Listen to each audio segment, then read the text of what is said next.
J'ai grandi dans le domaine du Cachemire, si je peux dire ça comme ça.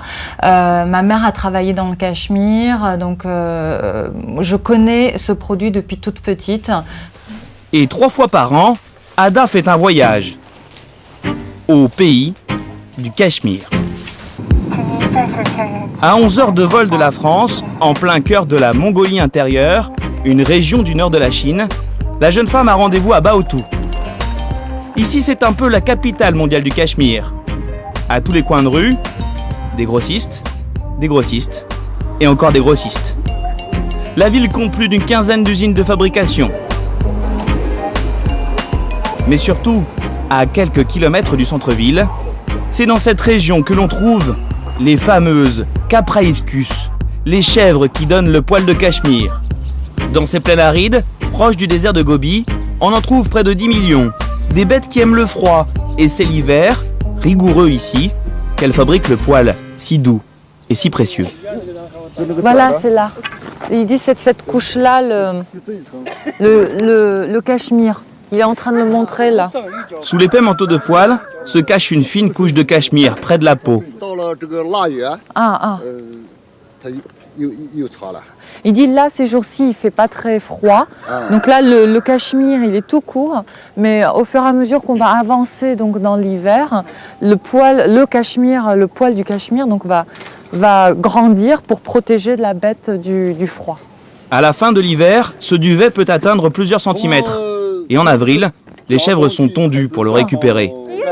L'an passé, avec ses 400 chèvres, Van a réussi à produire 500 kilos de cachemire. À 150 yuan, 15 € le kilo, il a gagné 7500 € sur l'année.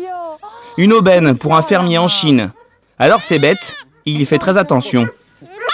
Surtout à ces chevreaux nés il y a 15 jours. Un trésor sur pattes.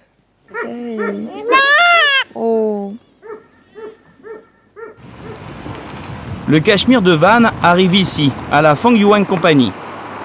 C'est dans cette usine qu'Ada fait réaliser une partie de ses articles. Comme à chaque visite, la jeune femme contrôle la qualité du cachemire. Pour cela, direction d'abord la salle de triage. Après la tonte des chèvres, le duvet en cachemire est loin d'être pur. Il faut le nettoyer. C'est en train de brosser le cachemire pour enlever la saleté. Donc ça passe par ce système-là et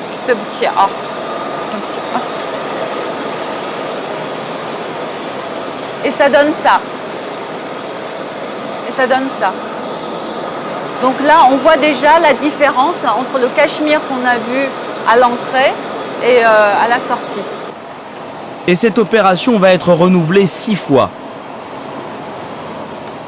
Justement pour arriver à ce résultat-là. Pour arriver à cette matière très légère, presque onctueuse. Les poils de cachemire seront ensuite teintés dans de grandes cuves, puis transformés en bobines de laine pour confectionner les pulls.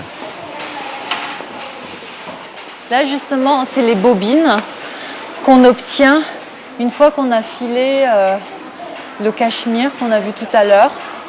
Dans cette salle, plusieurs dizaines d'ouvrières tricotent les vêtements que vous retrouverez dans vos rayons.